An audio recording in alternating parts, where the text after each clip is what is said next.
அனைவருக்கும் வணக்கம். இன்னைக்கு நாம் பார்க்க இருக்கிறது பார்த்தீங்கன்னா கடந்த 10-15 நாட்களாக இணையத்திலும் சரி, செய்தி தொலைக்காட்சிகளிலும் சரி மிகவும் வைரலாயிட்டு இருக்கிற ஒரு விஷயம்தான், இசையா மொழியா.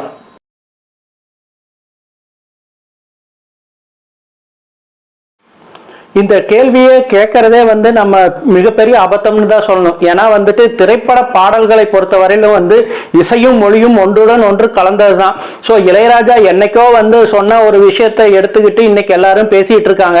அவர் சொன்னதோட சாராம்சம் பார்த்தீங்கன்னா இசையும் மொழியும் வேற வேற இல்லை. ஒவ்வொரு வார்த்தையிலையும் இசை இருக்கு, ஒவ்வொரு எழுத்துலையும் இசை இருக்கு, அதே மாதிரி இசைக்குள்ளேயும் ஒவ்வொரு வார்த்தைகள் இருக்கு அப்படின்னு தான் அவர் பொதுவாக தான் சொல்லியிருந்தாரு. ரெண்டையுமே எந்த இடத்துலையுமே விட்டு கொடுக்காம. ஆனா அதை இன்னைக்கு இவ்வளவு பெரிய சீரியஸான பிரச்சனையாக்குனது ஒரு 2 நாளைக்கு முன்னாடி ஒரு படத்துல பாடல் எழுதின வைரமுத்து அவர்கள் இதைய மறுபடியும் தூசு தட்டி எடுத்ததுதான். அந்த படத்துல அவர் சரக்குன்னு ஒரு பாடல் எழுதியிருக்காரு.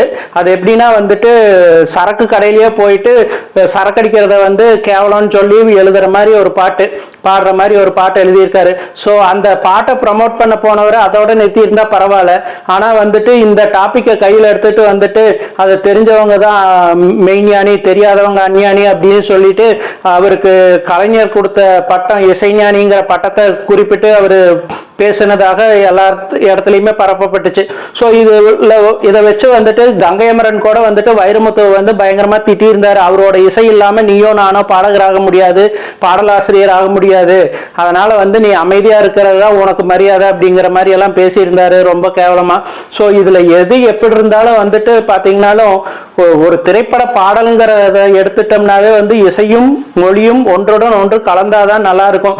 இப்போ ஃபார் எக்ஸாம்பிள் நம்ம மனித இனம் தோன்றின முதல் காலத்துல இருந்தே பாத்தீங்கன்னா முதல்ல உருவானது ஓசை தான், வெறும் ஓசை தான், மொழி கூட கிடையாது, எந்த இசையும் கிடையாது. அப்படி ஓசைகளால் எழுப்பப்பட்ட ஒலிகள் கொஞ்சம் கொஞ்சமா கோர்வையா சேர்ந்து ஒவ்வொரு மொழியா உருவாகி அதுக்கப்புறம் தான் படிப்படியா அதனோட பரிணாம வளர்ச்சி இருந்துச்சு.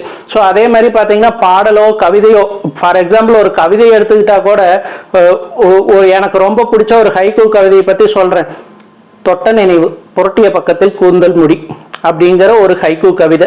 அதை இப்படியே தொட்ட நினைவு புரட்டிய பக்கத்தில் கூந்தல் முடி அப்படின்னு சொன்னா எப்படி இருக்கும், அதே தொட்ட நினைவு புரட்டிய பக்கத்தில் கூந்தல் முடி அப்படின்னு சொன்னா எப்படி இருக்கும். ஸோ அந்த வார்த்தைக்கு நாம கொடுக்குற அந்த அதிர்வு, அந்த வைப்ரேஷன் தான் இசை இங்க.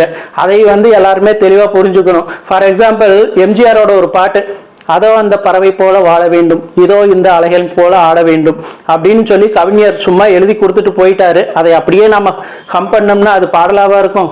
அதோ அந்த பறவை போல வாழ வேண்டும், இதோ இந்த அலைகள் போல ஆட வேண்டும் அப்படின்னு அந்த இசையோட சேர்ந்து பாடினாதானே அது பாடலா உருவாகுது. ஸோ இந்த இடத்துல இசை பெரியதா மொழி பெரியதான்னு யாரும் அடிச்சுக்க தேவையில்லை. ஏன்னா ஒரு திரைப்பட பாடலை பொறுத்தவரையிலும் இசையும் மொழியும் இரண்டும் கலந்தாதான் அது ஒரு நல்ல பாடலா உருவாகும். நன்றி.